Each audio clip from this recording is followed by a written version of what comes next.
With Street Fighter 6 now revealed and with an increasing amount of footage coming through our social feeds, I wanted to take a step back and have a long look at the Capcom series that revolutionized fighting games and focus on the conversations that fighting gamers are accustomed to in periods of transition between Street Fighter games. I have never fully experienced a shift in the Street Fighter series, while at the same time being fully invested in social media, and my first true experience of this was the shift between the Street Fighter 4 series and the Street Fighter 5 one. Now, not to say that I was not playing fighting games during all the transitions. Hell, I started playing fighting games at 40 years old and pretty much never stopped. This particular transition, however, was the one I could read about, discuss, get excited, and generally follow the conversation about it on pretty much all my online hangouts. One of the central discussion points, among others, that I have seen was the idea that the new game is not Street Fighter or that it does not play like Street Fighter. So, about a year ago, I started to wonder, what is Street Fighter and what is not Street Fighter? How are the core mechanics distributed? Where was the shift between mechanics across games and how did they disrupt the core of the series, if the series even has one? So I decided to take the matter into my own hands and started charting Street Fighter mechanics, as many as I could remember, from combos to juggles, from types of wake-ups available to series-specific mechanics, to try and understand what would come up most often in the chart across titles, and if that could shed some light into what seemed to define Street Fighter. Behold the Street Fighter series mechanic chart. I will leave some time while scrolling through the chart, so you can pause the video and observe it at your own pace, and I'll also link it in the description below the video. Surprise, surprise, it's Negative Edge! I bet you did not expect that. Jokes aside, Negative Edge is the most omnipresent mechanic I could find, but of course, I'm pretty sure that when people shout, "This is not Street Fighter," the last thing they're thinking about is Negative Edge. However, since I have done a lot of work for next to nothing, you can at least observe some data. Present in all games but Street Fighter 1, we have combos, knockdowns, cancels, throws, stun, cross-ups, kata cancelling, common throws, and character stamina.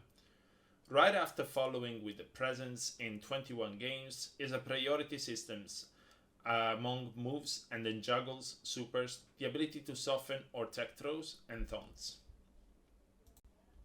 I am pretty sure that if I was to ask a Street Fighter fan if they knew the priority systems for normals are more prevalent in the series' history than juggles, supers, or tech-in throws, not many would have known, nor would they be what people identify as Street Fighter.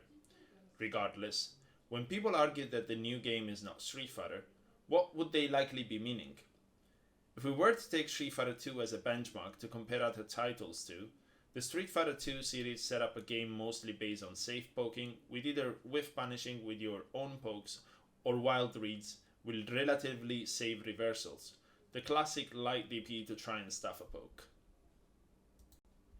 However, also very prevalent in the Street Fighter 2 series is fireball zoning and anti-airing jumps over fireballs with well-placed sweeps, due to more prevalent recovery from jumps compared to later games. Another aspect that is very particular of the Street Fighter 2 series is stick throws. They are real tick throws, where the defender pretty much only has reversals to escape them and not be in a bad position post-throw, particularly if they are facing a grappler. People tend to ignore option selects when they think of Street Fighter 2, but option selects are very prevalent at very high level, especially if T.Hawk is being played. It can option select the common grab or tomahawk, is DP, of a tick, and you are basically doomed to take one into the same situation. Definitely not what I would classify as Street Fighter, if I was to even attempt a classification. Another aspect that I would not necessarily think of when trying to define Street Fighter games is anti-air damage being extremely high. Yet games like Alpha 3 with the Vism system, very prevalent at very high level play, throws that out of the window, and given that the player has the execution for crouch cancelled infinites, literally end games of an anti-air.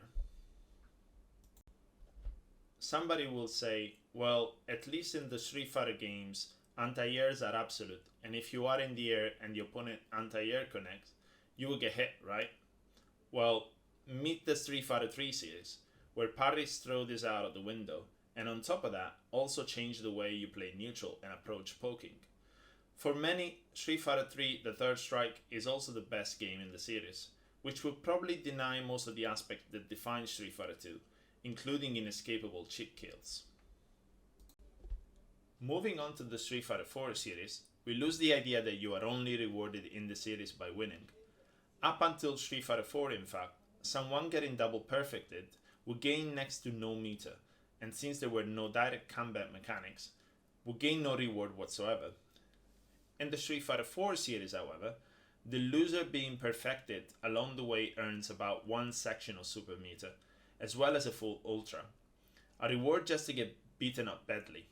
Moreover, at least partially in the Street Fighter 4 series, the idea that reversals such as a wake up DP were a high commitment option that would lead to a punish on a bad read was also shattered, by having the option to wake up DP and FADC cancel to safety at -2 on block, which almost nobody could punish, excluded characters with a 1 or 2 frame super.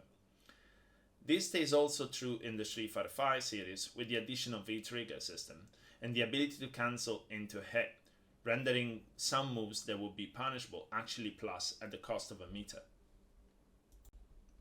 We could go on, and these are just some examples of how the series has changed since its genesis. But I think that it is at least useful to get an idea of how misguided this notion is and how it prevents people from having more interesting conversations. If we take the idea of Street Fighter being a strictly grounded expression of pure neutral play, we are excluding a lot of approaches and even characters that not only have their own way of playing Street Fighter, but can teach you to get better at this approach by thinking completely outside of it.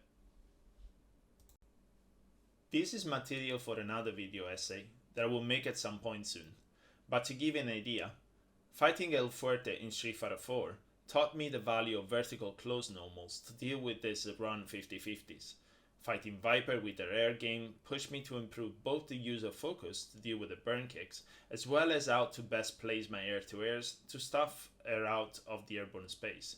Fighting the Capre taught me to be ready for the scramble fakeouts and punish her recovery full screen, as well as challenger strings cancelled into EX scrambles, just like I do in KOF with jabs to interrupt her before she lands, or to interrupt ops in KOF. Placing these characters outside the classic Street Fighter, where this is defined as a grounded methodical footsie approach, doesn't invalidate their approaches, nor the players playing them, since, after all, a loss that exists outside the classic Street Fighter is still spelled with a capital L to hold, whether your normals were whiff punished or you were mixed up to death. Certainly, by admission of its own developers, the Street Fighter 5 series has simplified and leveled the playing field, and this has been something that in a way or another has always made its way in all sequels since Street Fighter 2. Ultimately, both as a consumer and as a player, you are not obligated to play what you do not enjoy. And if your enjoyment of the Street Fighter series has been diminished for whatever reason, feel free to look around and explore other series, or look back to what made fighting games so special for you in the first place. Thanks to O5 Pro, GMC Goldcard Jack, EX Biollo, Fugator Strike, and Schiacci Sempre for helping me with the Street Fighter 1, Street Fighter 2, Street Fighter Alpha, Street Fighter 3, and Street Fighter 5 series respectively on the chart. I hope that you've enjoyed the second episode of my video essay series, and you have found the Street Fighter deep dive on mechanics insightful. Remember to like, subscribe, and comment on the video to tell me what you think. Bye!